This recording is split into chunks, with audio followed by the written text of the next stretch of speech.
नमस्कार दोस्तों, ocean network में आपका स्वागत है। जगदीप धनखड़ साहब यानी देश के उपराष्ट्रपति जयपुर में थे बुधवार को और अवसर था 83वां अखिल भारतीय पीठासीन अधिकारियों का सम्मेलन।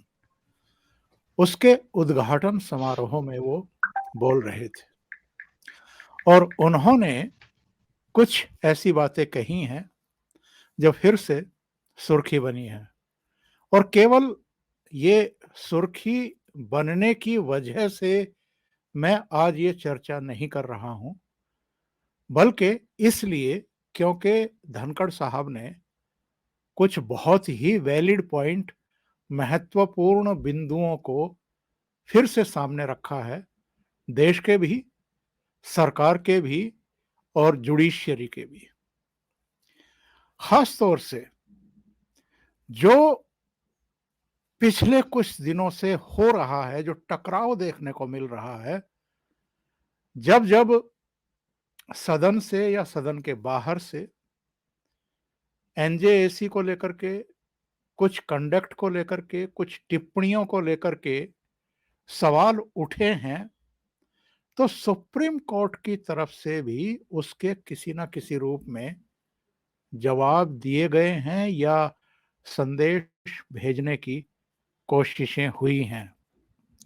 अटॉर्नी जनरल के जरिए पिछले दिनों सुप्रीम कोर्ट के द्वारा ये कहा गया कि जो संवैधानिक पदों पर लोग आसीन हैं, उन तक ये मैसेज पहुंचा दीजिए। और इसको लेकर के ही उपराष्ट्रपति जगदीप धनखड़ ने बहुत तीखी प्रतिक्रिया व्यक्त कर दी है। उन्होंने कहा है कि हर एक को अपनी मर्यादा में, गरिमा में रहना चाहिए। जिस तरीके से विधायिका न्यायपालिका के फैसलों और दूसरे कामकाज की समीक्षा नहीं करती है या उस पर टीका टिप्पणी करने से परहेज करती है, उसी तरीके से न्यायपालिका का भी ये दायित्व बनता है कि वो अपने खांचे में रहे। यानी सीधे सीधे उन्होंने ये कहा है कि अपनी हदों में रहे। और ये ऐसा लगता है कि चीजें अब निर्णायक दिशा में बढ़ रही हैं। दिशा में पहले बढ़ चुकी हैं, लेकिन अब ऐसा लगता है कि पहुंच रही हैं वहां जहां इनको पहुंचना चाहिए। उपराष्ट्रपति ने सीधे सीधे ये कहा है कि जुडिशियल प्लेटफॉर्म से पब्लिक पोस्चरिंग ठीक नहीं है। और ये एक बड़ी टिप्पणी है उनकी तरफ से। कई और भी मुद्दे हैं और सब इसी से जुड़े हुए मुद्दे हैं। जो धनखड़ साहब ने कहा है, मैं एक एक करके वो पढ़ करके टिप्पणी लूंगा अपने खास मेहमान की। और ये खास मेहमान कोई और नहीं है, आप सब जिनका इंतजार करते रहते हैं, विजय सरदाना साहब हैं। विजय जी, बहुत स्वागत है। नमस्कार। नमस्कार सर। विजय जी, उपराष्ट्रपति ने जो वहां उद्घाटन भाषण दिया है, उसमें उन्होंने ये कहा है कि जुडिशियल प्लेटफॉर्मों से जनता के लिए दिखावा करना अच्छा नहीं है। उन्होंने ये भी कहा कि उन्हें आश्चर्य हुआ जब सुप्रीम कोर्ट के न्यायाधीशों ने अटॉर्नी जनरल को अपनी नाराजगी संवैधानिक अधिकारियों को बताने के लिए कहा। और जाहिर है वो न्यायाधीशों की नियुक्ति से संबंधित मामले में सुनवाई का ही जिक्र कर रहे थे जब वो ऐसी बात कह रहे थे। और जो 8 दिसंबर में उनका भाषण था राज्यसभा में, वो उसकी तरफ इशारा कर रहे थे, जिस पर सुप्रीम कोर्ट के न्यायाधीशों ने अटॉर्नी जनरल से कहा कि संवैधानिक पदों पर बैठे हुए व्यक्तियों तक हमारी जो नाराजगी है, हमारा जो ऐतराज है, वो पहुंचा दीजिए। तो ये जो उपराष्ट्रपति की तरफ से कमेंट आया है, ये क्या संकेत देता है। और जो मैंने शुरू में कहा था कि जितने भी इदारे हैं, संस्थाएं हैं संवैधानिक, उनको अपनी-अपनी सीमाओं में रहना चाहिए। क्या उपराष्ट्रपति ने एक बार फिर उसी तरफ इंगित कर दिया है? ओंकार जी, सबसे पहले आपको और आपके सभी दर्शकों को मेरा प्रणाम। जी, बहुत अभिनंदन, बहुत स्वागत। सर, आज इस देश में सबसे इम्पोर्टेंट जो चर्चा है वो ये चल रही है कि जो जजेस का कोड ऑफ कंडक्ट है और जो पार्लियामेंट्री प्रोसेस है और जो संविधान में जजेस की पावर्स हैं अपॉइंटमेंट को लेके, कौन सही है कौन गलत है, इसको लेके चर्चा चल रही। अब सबसे बड़ा सवाल ये है, दो फंडामेंटल इश्यूज जो मैं आपके दर्शकों के सामने रखना चाह रहा हूं। जी। सबसे पहले तो ये कि भारत के संविधान में एक प्रोसीजर दिया गया है कि आप किस तरह से जजेस का अपॉइंटमेंट करेंगे। ये एक वेल एस्टेब्लिश्ड नॉर्म दिया गया है आर्टिकल 124 में। देश की जनता आर्टिकल 124 इंटरनेट से डाउनलोड करके पढ़ सकती है, इसमें कोई हिडन डॉक्यूमेंट नहीं। और उसमें यह कहा गया है कि president will appoint after consultation with chief justice of India. अब सवाल यह है कि कंसल्टेशन शब्द की व्याख्या कैसे की जाएगी, और इस पे कुछ केसेस हुए और सुप्रीम कोर्ट ने उसको अपने हिसाब से इंटरप्रेट किया, और इंटरप्रेट करके उन्होंने ये कहा कि कंसल्टेशन का मतलब है कंसेंट की बगैर सुप्रीम कोर्ट के। कंसल्टेशन का मतलब चॉइस नहीं है, जो हम कहेंगे वो आपको करना होगा। इसका मतलब राष्ट्रपति साहब के विवेक की जरूरत नहीं है, जो सुप्रीम कोर्ट लिस्ट देगा उसको आपको एडॉप्ट करना होगा। तो कंसल्टेशन का कोई सिग्निफिकेंस नहीं रहा अगर हम वर्बेटिम जाते हैं तो। इसका मतलब यह है कि और मजे की बात यह है कि कंसोर्टियम को लेके, जजेस को लेके जब ये लाइन लिखी गई थी विधान अपने कॉन्स्टिट्यूशन में, तो जो कॉन्स्टिट्यूशन असेंबली थी उसमें भी इस बात की चर्चा हुई थी कि क्या जजेस को अपॉइंट कर सकते हैं। जी जी। तो तब कॉन्स्टिट्यूशनल असेंबली में जब ये लाइन ड्राफ्ट हो रही थी तब ये कहा गया था नहीं कर सकते, क्योंकि जजेस भी बायस्ड हो सकते हैं, क्योंकि वो भी इंसान हैं, हम में से कोई भगवान नहीं है। उनकी भी वही कमजोरियां हो सकती हैं जो एक ब्यूरोक्रेट की है, जो एक पॉलिटिशियन की है, जो एक जज की है। जज भी तो इंसान है ना, उसका भी परिवार है, वो भी समाज में रहता है, उसके भी सुख दुख होंगे, उसके भी अपने कोई एस्पिरेशन होंगे। ऐसा तो नहीं है कि वो इस दुनिया में नहीं है। और जज बनने से पहले वो वकील थे, उनके अपने काम करने के तरीके होंगे। तो कहने का मतलब ये था कि नहीं, ऐसा नहीं होगा, एक पूरा सिस्टम होगा। और उसकी, क्योंकि देश के न्यायाधीश की बात हो रही है, हाई कोर्ट और सुप्रीम कोर्ट के, तो उसके लिए राष्ट्रपति साहब सब जगह से इनपुट लेंगे और हाई कोर्ट सुप्रीम कोर्ट के चीफ जस्टिस को भी कंसल्ट करेंगे। इसका मतलब यह है कि राष्ट्रपति साहब के पास इंटेलिजेंस रिपोर्ट भी होगी, सरकार की रिपोर्ट भी होगी, जजेस की भी रिपोर्ट होगी, चीफ जस्टिस की भी रिपोर्ट होगी, और उनका बायोडाटा भी होगा, और बहुत सारी जानकारी होगी। और जो राष्ट्रपति साहब को सही लगेगा उनको नियुक्त किया जाएगा एज ए जज ऑफ सुप्रीम कोर्ट। सही। लेकिन सुप्रीम कोर्ट ने यह कहा कि नहीं साहब, हम जो कहेंगे वही होगा, राष्ट्रपति साहब के पास कोई पावर नहीं। कोलोजियम का मतलब यह बना दिया गया कि राष्ट्रपति साहब को कोई अधिकार नहीं है, जो सुप्रीम कोर्ट से लिस्ट जाएगी वो सर्वमान्य होगी, और हम जो कहेंगे वो अल्टीमेट फैक्ट होगा।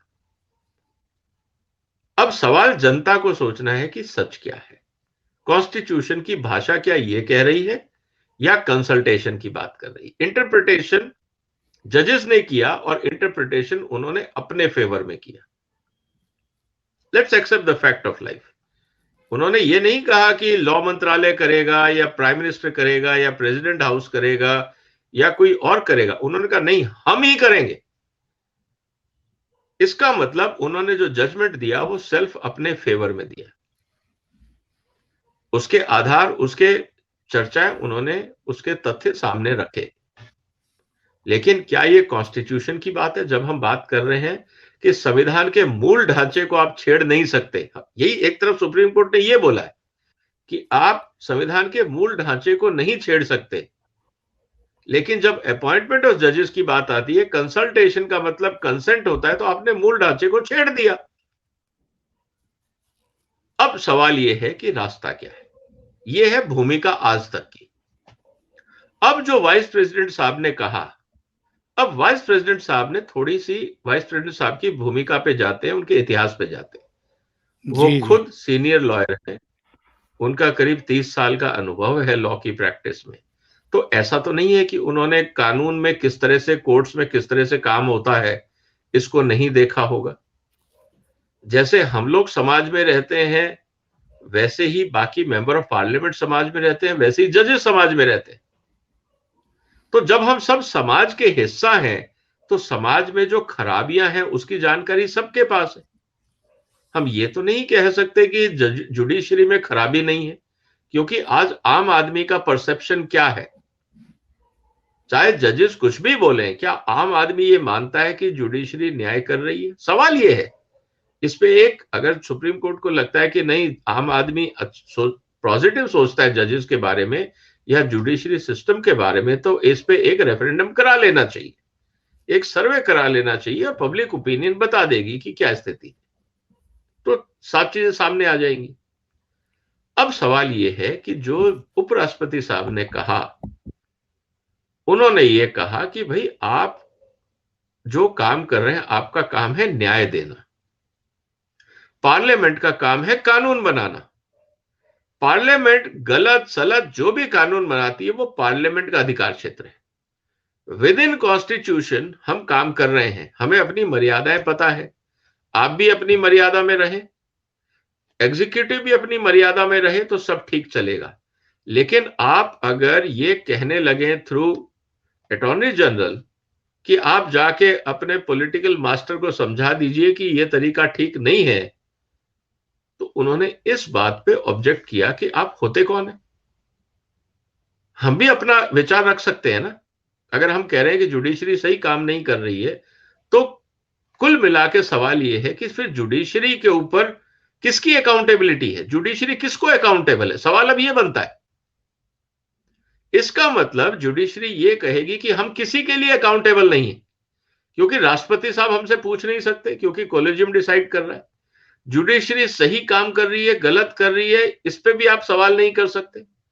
जस्टिस डिले हो रहा है, छुट्टियां हो रही हैं, जो भी जनता में चर्चाएं चल रही है सोशल मीडिया में आजकल, उसका कोई मतलब नहीं है, समाज की चिंताओं का कोई मतलब नहीं है। तो जुडिशरी किसके लिए अकाउंटेबल है? जुडिशरी की जवाबदेही किस पे है? क्या हम ये कह सकते हैं कि संविधान में जुडिशरी की जवाबदेही किसी पे नहीं है? क्या हम ये कह सकते हैं? तो क्या हम ये कह सकते हैं कि judiciary is a alternate form of dictatorship? ऐसा नहीं होता है।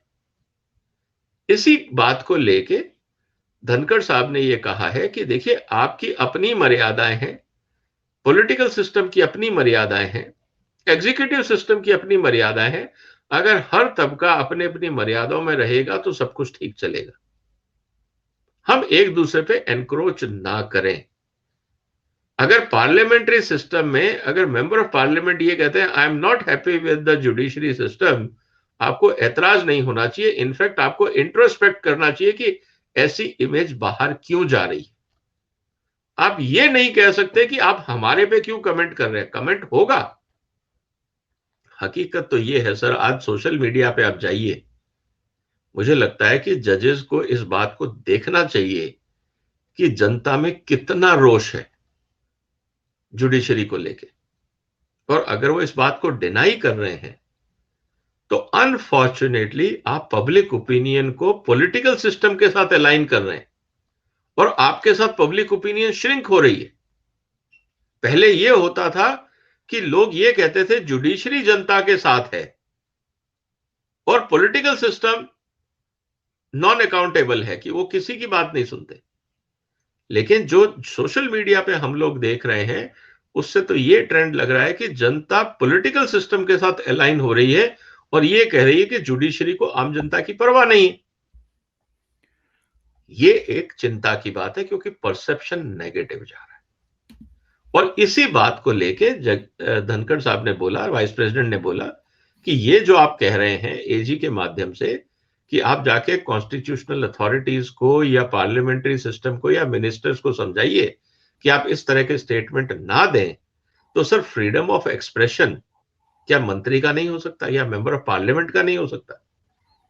आप इतना क्यों घबरा रहे हैं अपने क्रिटिसिज्म से? मुझे याद है सर कि इंडियन इसमें यूके के न्यूज़पेपर पे, वो मेरे पास कहीं होगा, नहीं तो आप नेट पे जाइए, वहां पे यूके के मेन हेडलाइन पे अगले दिन कोई एक जजमेंट था, उस पे यूके के एडिटोरियल ने लिखा था यू आर फूल्स, जजेस के लिए। और सुप्रीम कोर्ट के यूके के जजेस ने कहा था कोई बात नहीं है, उनकी ओपिनियन है, हमें अपना काम करना, उनकी ओपिनियन है, हम उसको बुरा नहीं मानते। They have a right to criticise us and if we have done anything wrong it is for us to introspect. वो होती है मैच्योरिटी, ना कि ये कहा जाए कि आप हमारे खिलाफ क्यों बोल रहे हैं। अगर वो बोल रहे हैं तो आप इंट्रोस्पेक्ट करिए कि ऐसा माहौल क्यों बन रहा है, क्या जजेस की तरफ से कोई गलती हुई है, क्योंकि कोई भगवान नहीं है। अगर जजेस ये सोचते हैं कि वो भगवान है, ऐसा नहीं है। क्योंकि अगर एक जजेस अपने सिस्टम के अंदर 30 पर्सनल एग्जीक्यूटिव रखते हैं टैक्स पेयर के, आप कहते हैं हमें पर्सनल स्टाफ चाहिए 20 आदमी का, 15 आदमी का, इवन आफ्टर रिटायरमेंट, जो अभी थोड़े दिन पहले न्यूज आई थी, ये क्या बताता है? तो बहुत सारी चीजें हैं जो आज जनता के पास हैं। मुझे लगता है कि जो धनखड़ साहब ने कहा ये सबके लिए सोचने का मुद्दा है। आपने अभी एक बात की चर्चा की विजय जी, मैं पहले की सरकारों पर जो आपने टिप्पणी की कि एक परसेप्शन था कि वो किसी की सुनती नहीं है, पर आज की सरकार तो बहुत संवेदनशील इसलिए दिखाई पड़ रही है कि अभी 4-5 दिन पहले ही हमें ये पढ़ने को मिला कि उच्च न्यायालयों में जो 40 जजों की नियुक्ति की फाइल थी वो सरकार क्लियर करने जा रही है। मतलब किस सुप्रीम कोर्ट से ही कोई टिप्पणी आ गई थी कि साहब जब आप नियुक्ति की नई प्रणाली विकसित करेंगे वो तब होगी, पर अभी कॉलेजियम ने जो सिस्टम बनाया है, जो फाइलें भेजी हैं नियुक्तियों की, वो तो क्लियर करिए। और सरकार की तरफ से बयान आ गया कि हम 40 जजों की नियुक्ति की फाइल क्लियर कर रहे हैं। इसका मतलब ये है कि ये झगड़ा अपनी जगह है जो चल रहा है, ये मतभेद अपनी जगह है, और जो नियुक्तियों की प्रक्रिया है उसमें कहीं कोई अड़ंगेबाजी की बात है ही नहीं। हाँ, सरकार के जो कानून मंत्री हैं उन्होंने जरूर इस बात का खुलासा किया था कि ये बात ठीक है कि न्यायपालिका में कोई आरक्षण व्यवस्था नहीं है कि इतने प्रतिशत पिछड़े, इतने प्रतिशत एससी एसटी या इतने प्रतिशत महिलाएं। पर हमारा ये आग्रह रहता है कॉलेजियम से कि समाज के और देश के अलग अलग हिस्सों के जजों की नियुक्ति की जाए ताकि सबको मतलब समावेशी तरीके से सबको उसमें प्रतिनिधित्व मिल जाए, लेकिन ये हो नहीं रहा है। तो ये अगेन जो है, जो उंगली उठती है वो कॉलेजियम की तरफ उठती है, सुप्रीम कोर्ट की तरफ उठती है, ना कि सरकार की तरफ। बिल्कुल सही है सर। देखिए, अगर आप कॉलेजियम सिस्टम देखते हैं, कॉलेजियम सिस्टम क्या बोलता है? कॉलेजियम सिस्टम बोलता है कि जो टॉप 4 जजेस हैं, वो जो उनके पास नाम आते हैं, चाहे वो किसी भी माध्यम से आए, उस पे वो चर्चा करेंगे और फिर वो उन लोगों से बात करेंगे उनके क्रेडेंशियल्स जानने के लिए। सर ये बात तो सही है कि हिंदुस्तान में करीब 1100 जजेस हैं जो हाई कोर्ट में सर्विंग करते हैं। अगर मैं ये कहूं कि 4 जजेस 1100 में कितनों को जानते होंगे? 50 को, 100 को, 200 को, 500 को? क्या 1111 पूरे के पूरे लोगों को क्या सुप्रीम कोर्ट का कॉलेजियम जानता होगा? इम्पॉसिबल है। तो उसके बारे में ओपिनियन कैसे बिल्ड होगी? अगर एक कॉम्पिटेंट जज है किसी हाई कोर्ट में और वो ज्यादा पीआर में और अपने आप को विजिबिलिटी नहीं करता, अपना काम करता है, और उसके बारे में कोलेजियम को ज्यादा जानकारी नहीं है फॉर वॉट एवर रीजंस, क्योंकि सुप्रीम कोर्ट में जो कोलेजियम में जज है वो भगवान नहीं है, वो भी इंसान है। उनकी भी एक लिमिटेशन होगी कि कितना टाइम वो पीआर एक्टिविटी में दे और कितना काम वो day to day cases handle में करें। आफ्टर ऑल उनके ऊपर भी प्रेशर है। तो सवाल ये आता है सर कि जिनको आप नहीं जानते क्या वो कॉम्पिटेंट नहीं है? तो मुद्दा क्रिटिसिज्म का यही है कि कॉलेजियम के पास वो सारे संसाधन नहीं है कि आप 1100 जजेस में से बेस्ट 30 जज निकाल के सुप्रीम कोर्ट में ले आए।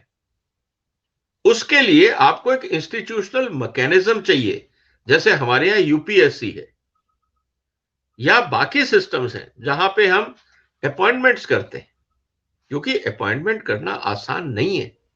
1100 लोगों की एप्लीकेशन स्क्रूटनाइज करने के लिए आपको पूरा एक ह्यूमन रिसोर्स डिपार्टमेंट चाहिए।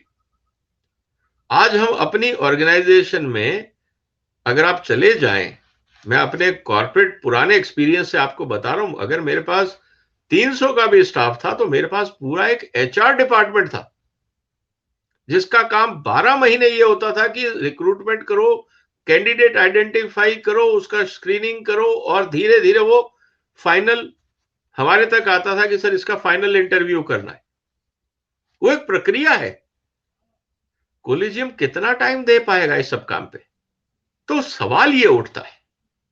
और बात जो आ रही है बार बार घूम फिर के, जो भाई भतीजावाद या एक you scratch my back and I scratch your back, ये जो बार बार बात आ रही है सिस्टम में, इसमें कहीं ना कहीं कुछ ना कुछ तो सच होगा।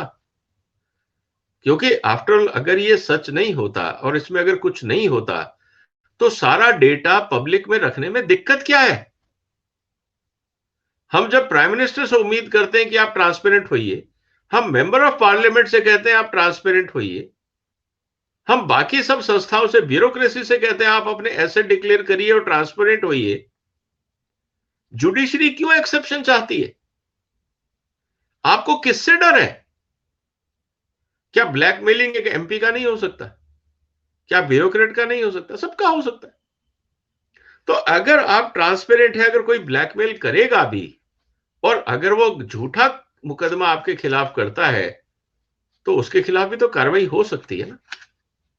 तो ट्रांसपेरेंसी का तो कोई अल्टरनेट होता नहीं है सर, किसी भी पोजीशन पे आप हो। इसीलिए पूरी दुनिया में एक बहुत इंपॉर्टेंट चीज होती है कोड ऑफ कंडक्ट, क्योंकि पूरी दुनिया इस बात को मानती है कि आप किसी भी पोजीशन पे हो, अगर आप इंसान हैं तो आपके अंदर भी कुछ कमजोरियां हो सकती हैं। यह मानना कि पूरी दुनिया की judiciary code of conduct adopt करती है तो क्या वो गलत है? क्या वहां जजेस कॉम्प्रोमाइज होते हैं? ऐसा नहीं। ये गाइडिंग प्रिंसिपल है कि हम शपथ लेते हैं कि हम ये कार्रवाई इस हिसाब से करेंगे। तो दिक्कत कहां है? क्यों हम ट्रांसपेरेंसी में, क्यों हम अकाउंटेबिलिटी से भागते हैं? सवाल यह है। और जिस तरह से जो टग ऑफ वॉर चल रहा है बिटवीन पॉलिटिकल सिस्टम और जुडिशरी, मैं तो कहूंगा जुडिशरी को खुल के ये बोलना चाहिए, आप कर लीजिए ना सारे इन्वेस्टिगेशन, ये रही हमारे एसेट डिक्लेरेशन, ये रहे हमारे प्रॉपर्टी डिक्लेरेशन, हमारे बच्चे कहां एम्प्लॉयड है ये हम आपको बता रहे हैं, आप सब कुछ ट्रांसपेरेंट हो जाइए ना, कौन उंगली उठाएगा आप पे? जब आप छुपने की बात करते हैं या हाइड करने की बात करते हैं तो शक पैदा होता है। मैं ये नहीं कह रहा कि वो सही है या गलत है, लेकिन शक के फिर कई डायमेंशन निकलते हैं जिससे जुडिशरी की साख खराब होती है। तो निवेदन यही है कि जब हम पूरी दुनिया से ट्रांसपेरेंसी की बात करते हैं तो चैरिटी बिगिंस एट होम। सबसे पहले तो जजेस को शुरुआत करना चाहिए कि ट्रांसपेरेंसी किसको बोलते हैं। फिर जनता पॉलिटिशियन पे दबाव डालेगी कि जिस तरह से जजेस ट्रांसपेरेंट है आप क्यों नहीं हो सकते। तो साख बढ़ेगी, घटेगी नहीं। तो लीड बाय एग्जाम्पल, क्योंकि जुडिशरी से बहुत उम्मीदें हैं, डेमोक्रेसी में जुडिशरी से सबसे ज्यादा उम्मीदें होती हैं। तो मुझे लगता है जुडिशरी के ऊपर एक्स्ट्रा रिस्पॉन्सिबिलिटी है। आप हाइड नहीं करना चाहिए, आपको ज्यादा ट्रांसपेरेंट होना चाहिए। विजय जी, बात सही है। जब संपत्ति सार्वजनिक करने की बात आई थी तो एक लंबा विवाद शुरू हो गया था। कुछ जजेस ने कर दी थी, कुछ जजेस ने फिर भी नहीं की थी। पर मैं एक दूसरा सवाल उठाना चाहता हूं। शो में बैठने से पहले आपने बहुत अहम एक मुद्दे की तरफ मेरा ध्यान आकृष्ट किया। यूएन की देखरेख में दुनिया भर के देशों ने कोड ऑफ कंडक्ट बनाया था और लंबी चर्चा के बाद वो बना था। 60 से अधिक देश 60 से अधिक देशों की जुडिशियरी उसको अंगीकार कर चुकी है, उसके अकॉर्डिंग बिहेव कर रही है, कंडक्ट कर रही है। हमारे यहाँ की जुडिशियरी को क्या परेशानी है? सर, आपके दर्शकों के लिए मैं एक चीज कहना चाहूंगा कि मैं आपके सामने एक डॉक्यूमेंट रखता हूं। होप कि हमारे सारे दर्शक इसको पढ़ पाएंगे। एक यूएन की संस्था है, UN office of drugs and crime. उन्होंने एक एक्सरसाइज की थी कि what should be code of conduct for जजेस, और इसमें करीब 75 देशों के जजेस ने इनपुट दिए। 75 देशों के, वहां के बार्स, वहां की जुडिशरी, वहां के कोड ऑफ कंडक्ट, वहां के बाकी सब कानूनों की स्टडी करके एक डॉक्यूमेंट बना जिसका नाम है Bangalore principles of judicial conduct. ये 2002 में फाइनल डॉक्यूमेंट रिलीज हुआ। करीब 60 से ज्यादा देशों ने इसको एडॉप्ट किया। हिंदुस्तान की जुडिशरी ने आज तक इसको एडॉप्ट नहीं किया। मैंने इस पे एक आरटीआई डाली थी सर, अपने लॉ मिनिस्ट्री को, कि क्या हमने कोड ऑफ कंडक्ट कोई बनाया है जजेस के लिए। तो उसमें जवाब ये आया कि ऐसा कोई कोड ऑफ कंडक्ट नहीं है जो पूरी दुनिया में एडॉप्ट हुआ है। हमने Bangalore principles of judicial conduct को एडॉप्ट नहीं किया है। और जुडिशरी की अपनी एक इंटरनल कमेटी है, इंटरनल गाइडलाइंस है, उसके हिसाब से कोड ऑफ कंडक्ट होता है। मेरा सवाल यह है कि sir, Bangalore principles of judicial conduct में प्रॉब्लम क्या है? हमारी जुडिशरी उसको एडॉप्ट क्यों नहीं करना चाहती? हम तो बात कर रहे हैं ना कंडक्ट की। और उसमें सवाल क्या है? उसमें सवाल तो बहुत फंडामेंटल है। पहला, वैल्यू सिस्टम क्या है? मैं आपकी जनता, अपने दर्शकों के लिए मैं पूरे डिटेल में नहीं जाऊंगा क्योंकि ये सारी चीजें इंटरनेट पे हैं और सारे हमारे दर्शक डाउनलोड करके इसको पढ़ सकते हैं जी। उसमें पहला प्रिंसिपल है इंडिपेंडेंस। पहली वैल्यू सिस्टम, इंडिपेंडेंस। किसी को एतराज होना चाहिए क्या? नहीं होना चाहिए। दूसरा है इम्पार्शियलिटी। हम विदाउट फेवर, बायस और प्रेजुडिस के डिसीजन लेंगे। ये कोड ऑफ कंडक्ट है। क्या भारतीय जुडिशरी को इस पे कुछ एतराज होना चाहिए? क्योंकि उन्होंने कहा कि with in and outside court हमारी कुछ गाइडलाइंस होंगी, कुछ मान्यताएं होंगी।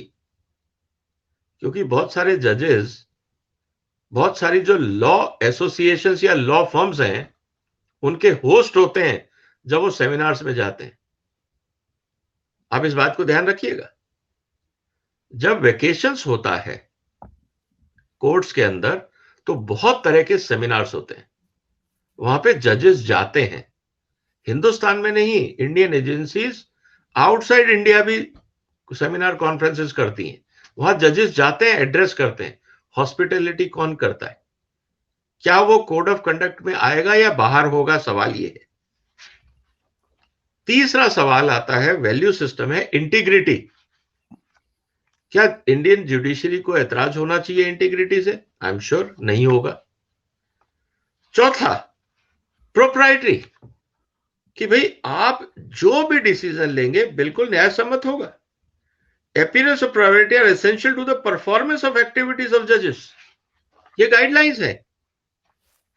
अगला सवाल ये है, जब यहां पे भी मुझे नहीं लगता कि किसी जज को एतराज होना चाहिए। पांचवा सवाल है equality. Value system is equality, जो बैंगलोर प्रिंसिपल्स बोलता है। छठा है कॉम्पिटेंसी एंड डिलीजेंस। जब डिलीजेंस की बात आती है तो सवाल यह आता है सर कि क्या इंडियन जुडिशरी को ऑब्जेक्शन होना चाहिए इस पे? नहीं होना चाहिए। इसका मतलब जो 6 प्रिंसिपल्स हैं बैंगलोर कोड ऑफ कंडक्ट के, Bangalore principles of judicial conduct के जो 6 कोर प्रिंसिपल्स हैं, आई एम श्योर कि कोई भी दुनिया की जुडिशरी इसको एंडोर्स करेगी। जब इसको आप एंडोर्स करते हो तो Bangalore principles of judicial conduct अपना क्यों नहीं लेते? सही बात। आप अपनी अलग से गाइडलाइन क्यों बना रहे हो?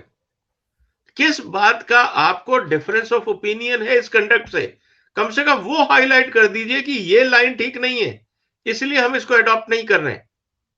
तो मेरा निवेदन है आपके माध्यम से और जनता को, जितने लोग हमारे प्रोग्राम देख रहे हैं, कि आप लोग सब राष्ट्रपति साहब को ट्वीट करिए, मैसेज डालिए कि हिंदुस्तान में Bangalore principles of judicial conduct क्यों नहीं एनफोर्स किया जा रहा है? किसको ऐतराज है? हमारी जुडिशरी को क्या ऐतराज है? मुझे नहीं लगता ऐतराज होगा, क्योंकि संविधान के रक्षक और जुडिशियल को कोड ऑफ कंडक्ट देने का अधिकार तो ओनली राष्ट्रपति को साहब को है। तो राष्ट्रपति साहब अगर इस चाहे तो चीफ जस्टिस और जजेस को बुला के ये पूछ सकते हैं कि आप इसको एंडोर्स करिए ना, एक कॉन्फिडेंस बिल्डिंग मेजर है। हम नहीं कर रहे हैं। 70-75 देशों से ज्यादा चीफ जस्टिस ने इसमें इनपुट दे के ये प्रिंसिपल्स बनाए हैं। ये कोई सिर्फ 4 लोगों ने या किसी यूनिवर्सिटी का काम नहीं है। ये यूएन संस्था ने पूरी दुनिया में 75 देशों के इनपुट लेके डॉक्यूमेंट बनाए हैं। 60 से ज्यादा देशों ने इसको एडॉप्ट कर लिया है। हिंदुस्तान क्यों नहीं कर रहा, जहां पे ये खुद फाइनल किया गया? बैंगलोर प्रिंसिपल्स बोल रहे हैं हम।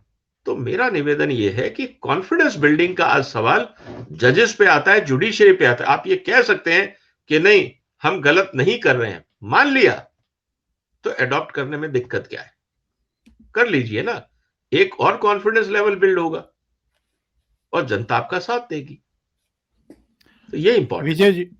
विजय जी, दर्शक ये भी जानना चाहते हैं कि दुनिया के जो 60 देश इसको एक्सेप्ट कर चुके हैं उनमें कौन कौन से बड़े देश हैं?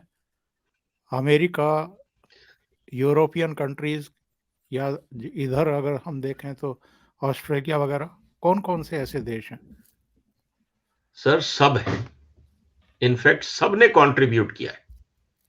अगर आप जाएं डिटेल में, हर कंट्री ने, ऑस्ट्रेलिया ने, कनाडा ने, यूरोप ने, यूरोपियन काउंसिल ने, अमेरिका के जो डिफरेंट इवन स्टेट्स हैं, उन्होंने हर लेवल पे इस पे कंट्रीब्यूशन आया है। और जब सबने इसको किया है तो 60 देशों में आप ये मान के चल लीजिए कि जितने बड़े देश हैं सबने अडॉप्ट कर लिया है। बड़े देशों में सिर्फ भारत का नाम नहीं है। तो कहने का मतलब ये है सर कि अगर इसमें खामी है तो बताया जाए। मैं तो ये कहता हूं चलिए ये अच्छा नहीं है, खराब है, हमारी जुडिशरी ये तो बता दे कि Bangalore principles of judicial conduct में खराबी कौन सी लाइन में, चलो यही चर्चा शुरू हो जाए। और अगर इसमें कहीं, क्योंकि जब आप कहेंगे कि इसमें इस लाइन में खराबी है, देखिए मैं इसमें इसको बता रहा हूं आपको। The Bangalore draft code of conduct judicial conduct 2001 adopted by the judicial group of strengthening judicial integrity as revised at the round table meeting of chief justices held at the Peace Palace, The Hague in November 2002। Sir आज 20 साल हो गए। अगर इसमें कोई खामी थी तो क्या इंडियन जुडिशरी ने इंटरनेशनल कोर्ट ऑफ जस्टिस को या यूएन बॉडी को लिखा कि आपकी इस गाइडलाइन में ये प्रॉब्लम्स हैं, इसमें ये डिफेक्ट है? तो उस पर चर्चा होनी चाहिए थी। अगर कोई डिफेक्ट नहीं है तो हम एडॉप्ट क्यों नहीं कर रहे? सवाल ये आ रहा है क्योंकि आज इश्यू जो आ रहा है समाज में वो कोड ऑफ कंडक्ट को लेके आ रहा है कि जजेस क्या सही कर रहे हैं, क्या गलत कर रहे हैं। क्योंकि हम इस बात को तो हमें सबको मानना पड़ेगा कि जजेस भी भगवान नहीं हैं। जजेस आर ऑल्सो ह्यूमन बीइंग।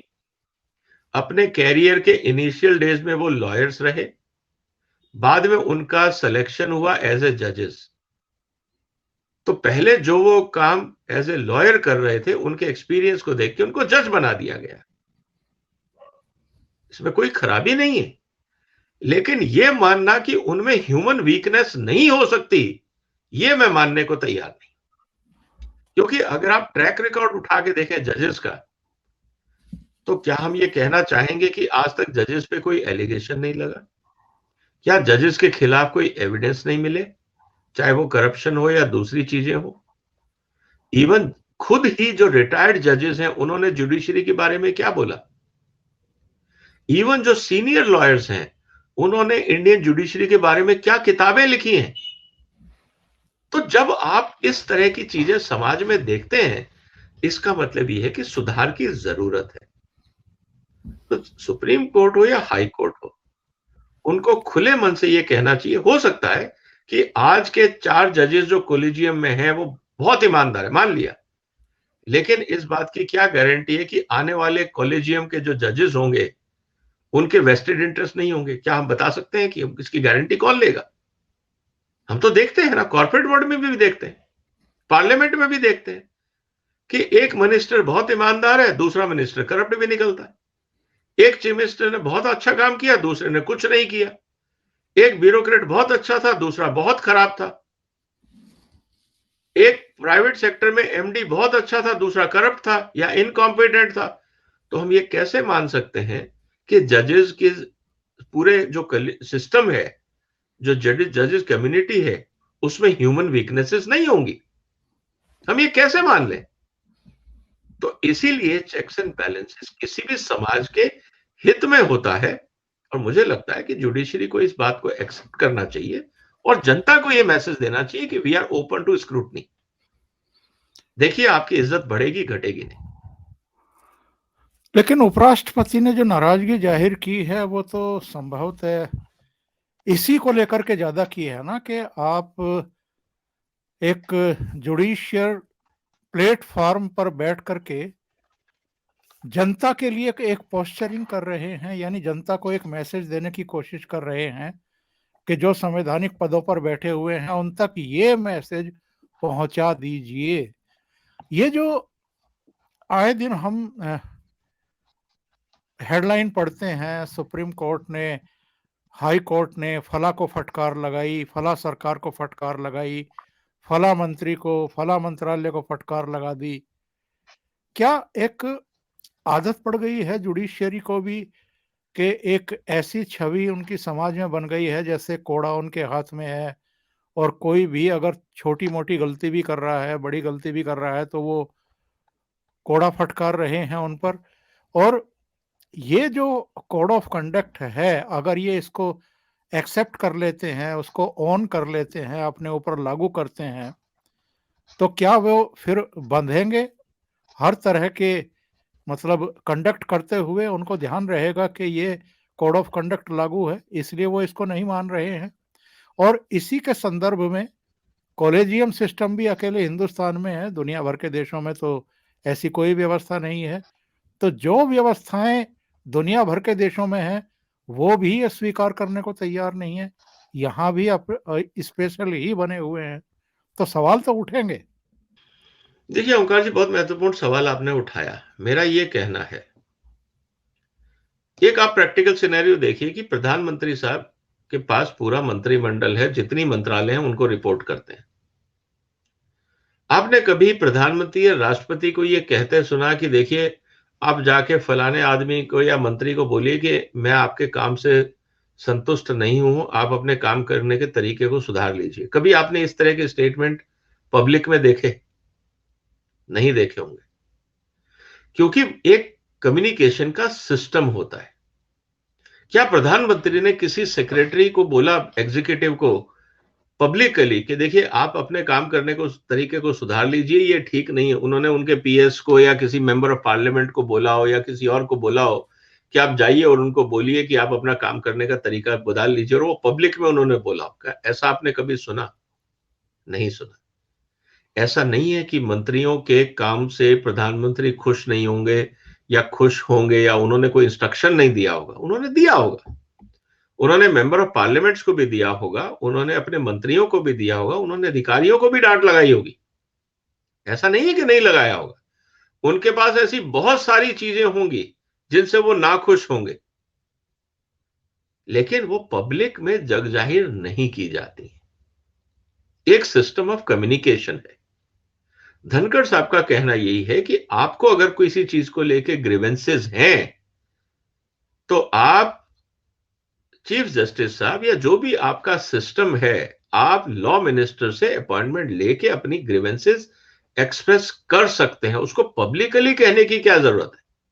आप क्या प्रूव करना चाहते हैं? क्या आप जनता में एक ये मैसेज देना चाहते हैं कि सरकार गलत कर रही है? कुछ ना कुछ तो इंटेंशन होगा, क्योंकि आपके पास कम्युनिकेशन चैनल सब खुले हुए हैं। आप उनको अपने प्रोग्राम से में बुलाते हैं, अपने सेमिनार कॉन्फ्रेंस में बुलाते हैं, आपकी बहुत सारी मीटिंग्स होती होंगी। आफ्टर पूरा लॉ एंड जस्टिस मंत्रालय है इस देश में, वो किस लिए है? अगर उसका जुडिशरी से कोई वास्ता ही नहीं है, कोई कम्युनिकेशन ही नहीं है, तो वो फिर किस लिए है मंत्रालय? इसका मतलब यह है कि धनखड़ साहब ने कहा कि देखिए, आप पब्लिक पोस्चरिंग मत करिए, आप कोर्ट में बैठ के ये डायरेक्शन मत दीजिए अटॉर्नी जनरल को कि आप जाइए और पार्लियामेंट में इसको बोलिए या मंत्री को समझाइए या अधिकारी को समझाइए या इसको समझाइए। ये आपका काम नहीं है। राइट ऑफ एक्सप्रेशन सबका है, आपको पसंद आए या नहीं आए वो अलग बात है। हाँ, अगर आपको किसी बात की नाराजगी है तो आप कंसर्न मंत्री से या लॉ मिनिस्टर से अपॉइंटमेंट ले सकते हैं, आप उनको बुला सकते हैं, आप उनसे कह सकते हैं कि हमें आपसे कुछ बात करनी है, और आप एक म्यूचुअली, चाहे चीफ जस्टिस या ग्रुप ऑफ जजेस, जाके अपने एक्सप्रेशंस बता सकते हैं कि इन चीजों को रोका जाए, ये ठीक नहीं है जुडिशरी की इमेज के लिए। तो निश्चित रूप से कोई भी संवेदनशील सरकार नहीं चाहेगी कि डेमोक्रेसी में जुडिशरी की इमेज खराब हो। कहने का मतलब यह है कि देखिए, कम्युनिकेशन के कई तरीके हैं, लेकिन आप जिस तरह से कर रहे हैं ये पब्लिक पोस्चरिंग है। आप ये जो कर रहे हैं इससे गलत मैसेज जा रहा है, इससे एक फ्रिक्शन दिख रहा है जुडिशरी और लेजिस्लेटिव में, जो डेमोक्रेसी के लिए अच्छा नहीं है। तो मुझे लगता है कि धनखड़ साहब एक सीजन्ड एडवोकेट है, सीनियर है, पॉलिटिकल लाइफ, पब्लिक लाइफ का एक्सपीरियंस है, कोर्ट का एक्सपीरियंस है। तो मुझे लगता है कि कहीं ना कहीं अब ये सबको मिलकर सोचना है, इंक्लूडिंग जजेस। मैं बार बार इस बात को कह रहा हूं कि हम में से कोई भगवान नहीं है, गलतियां हम सब कर सकते हैं। लॉयर्स भी अगर गलती कर सकते हैं तो जजेस उनको ठीक करते हैं। मैं आपको एक उदाहरण दूंगा, इसको बहुत स्पेसिफिकली ना लिया जाए। एक retired chief justice of India, retirement के बाद उन्होंने एक कंपनी को लीगल ओपिनियन दी। आर्बिट्रेशन का मुद्दा था हिंदुस्तान के बाहर। उस लीगल ओपिनियन पे आर्बिट्रेटर्स ने क्या रिएक्ट किया, ये इंटरनेट पे है, मैं स्पेसिफिक में नहीं जाऊंगा, क्योंकि मैं पढ़ता रहता हूं, रिसर्च करता रहता हूं, समझता हूं कि हमारे यहां जो रिटायर्ड जजेस जो प्रैक्टिस करते हैं, उनकी ओपिनियन के ऊपर जो जुडिशरी है या आर्बिट्रेटर्स हैं वो कितना वेटेज देते हैं। अगर आप उसको पढ़ोगे तो ये पता लगता है कि जिस तरह से ड्राफ्टिंग या ओपिनियन दी गई, वो क्वेश्चन मार्क ये उठाती है कि क्या इस तरह से हमारे यहां पे कोर्ट्स में जजेस सोचते हैं, या वो जानबूझ के एक गलत ओपिनियन थी, या वही एक अंडरस्टैंडिंग थी जज की, रिटायर्ड जज की। क्या पर्पस था? क्या फैक्ट्स को इग्नोर किया गया या फैक्ट्स को डिस्टॉर्ट किया गया? तो आज हकीकत यह है। दूसरा मैं आपको एग्जाम्पल देता हूं, आज बहुत सारी चर्चाएं लाइव टेलीकास्ट हो रही हैं जजेस की, जो सुप्रीम कोर्ट में, हाई कोर्ट में और बाकी कोर्ट्स में जो चल रहा है, आज यूट्यूब पे भरा पड़ा है। वो आप उन चर्चाओं को सुनिए, जलीकट्टू की चर्चा को आप सुनिए। 5 घंटे की चर्चा मैंने सुनी है, जिसमें हिंदुस्तान के सीनियर वकील और पूरी कॉन्स्टिट्यूशनल बेंच ने बैठ के उसकी चर्चा की है। आप उसको सुनिए, आपको पता लगेगा कि क्वालिटी ऑफ डिस्कशन किस लेवल का है। दुख होता है देख के, sorry to say this, as a student of law, as a citizen of India, मैं इसलिए ये सुनता हूं कि सीखने को मिलेगा बहुत कुछ। लेकिन जब आप इस चीजों को सुनते हैं और जिस तरह से चर्चाएं होती हैं, ये क्वालिटी ऑफ डिस्कशन एप्रिशिएबल नहीं है। ये गलत मैसेज जा रहा है। ये quality of judicial process, argument की क्वालिटी, चाहे वो लॉयर्स हो या डिस्कशंस हो, ये बहुत कुछ बता रहा है कि जो सीनियर लॉयर्स हैं या जिस तरह के डिस्कशंस हो रहे हैं इतने सीनियर लेवल पे, उसका क्वालिटी ऑफ डिस्कशन क्या है। क्या हम फैक्ट्स को इग्नोर कर रहे हैं या फैक्ट्स पता ही नहीं है। हम just because I have opportunity is a senior lawyer to argue, मैं कुछ भी बोलूंगा, कुछ भी चलता है वहां पे। ये तो अब रिकॉर्डेड एविडेंसेस है इस पे यूट्यूब पे। दुख होता है कभी कभी देख के, कभी कभी बहुत अच्छी चर्चाएं भी सुनने को मिलती हैं। तो कहने का मतलब है कि ये हम कह नहीं सकते कि इंडियन लीगल सिस्टम और जुडिशियल सिस्टम में आइडियल है, यहां कोई डिफेक्ट नहीं है, कोई कमजोरियां नहीं। बहुत कमजोरियां हैं, बहुत डिफेक्ट है, और ये ह्यूमन सिस्टम है, हम लोग सब इंसान हैं, तो गलतियां होंगी। लेकिन ये कहना कि सारी गलतियां एग्जीक्यूटिव की हैं या लेजिस्लेटर्स की हैं या पॉलिटिशियंस की हैं, हमने कोई गलती नहीं करी, मुझे लगता है कि ये थोड़ा एक रिव्यू की जरूरत है। और जो धनखड़ साहब ने कहा, मुझे लगता है उसमें कोई गलत नहीं था। और आखिर में मैं ये जरूर जानना चाहूंगा, भले ही आप संक्षेप में टिप्पणी करें, जो कुछ इस समय चल रहा है, जो मंथन चल रहा है, समुद्र मंथन चल रहा है, इसमें विष अलग होगा, अमृत निकलेगा, ऐसी हम उम्मीद करें? बिल्कुल होगा सर। देखिए, जब इस तरह का मंथन उस हाईएस्ट लेवल पे होता है, रास्ता तो निकलेगा। हिंदुस्तान की एक खासियत है सर, जब क्राइसिस होता है ना तो हम बहुत अच्छे उभर के निकलते हैं। कोविड का क्राइसिस था तो हम देखिए आज वैक्सीन भी बना ली, हमारे हॉस्पिटल भी तैयार हैं, हमने जो थर्ड वेव फोर्थ वेव को मैनेज करने के सारे सिस्टम तैयार हैं। अभी भी थोड़े दिन पहले आया था कि चाइना में देखिए एक एक दिन में करीब 4-4 करोड़ के 3.37 मिलियन 3 करोड़ के आसपास केसेस रिपोर्ट हो रहे थे। हमारे यहाँ भी शक था, लेकिन हमारे हॉस्पिटल्स का प्रिपरेशन था, केसेस आए तो मैनेज भी किए गए होंगे। कहने का मतलब है कि हम लोग जब क्राइसिस से निकलते हैं एज ए समाज, हिंदुस्तान बेहतर निकलता है। और ये जो क्राइसिस चल रहा है ये अच्छा है, क्योंकि इसको, जिसे हम कहते हैं ना कि एमिकेबली सेटल होने की जरूरत नहीं है, इस क्राइसिस को और ब्लो होना चाहिए, ये क्राइसिस और बढ़ना चाहिए। क्योंकि जितना क्राइसिस बढ़ेगा उतना सीरियस मंथन होगा, उतने लोग जुड़ेंगे, उतने नए आइडियाज आएंगे, उतने नए विचार आएंगे, और जब उनका मंथन होगा उनमें से जो रास्ता निकलेगा वो सर्वश्रेष्ठ होगा। तो मैं बहुत होपफुल हूं कि ये जो क्राइसिस चल रहा है, इसके बाद जो रास्ता निकलेगा उससे जुडिशरी की इमेज इंप्रूव होगी, उससे भारत की जो आम जनता है उसको न्यायपालिका पे ज्यादा भरोसा होगा। डेमोक्रेसी का आधार वही है। तो ये जो क्राइसिस है, ये समुद्र मंथन निश्चित रूप से भारत के संविधान, भारत की जनता और भारत के हित में होगा। बहुत बहुत धन्यवाद विजय जी, एक और जुडिशरी से संबंधित अहम मुद्दे पर चर्चा करने के लिए और अपने बहुमूल्य विचार रखने के लिए। Thank you so much. नमस्कार। नमस्कार सर। वंदे मातरम। वंदे मातरम।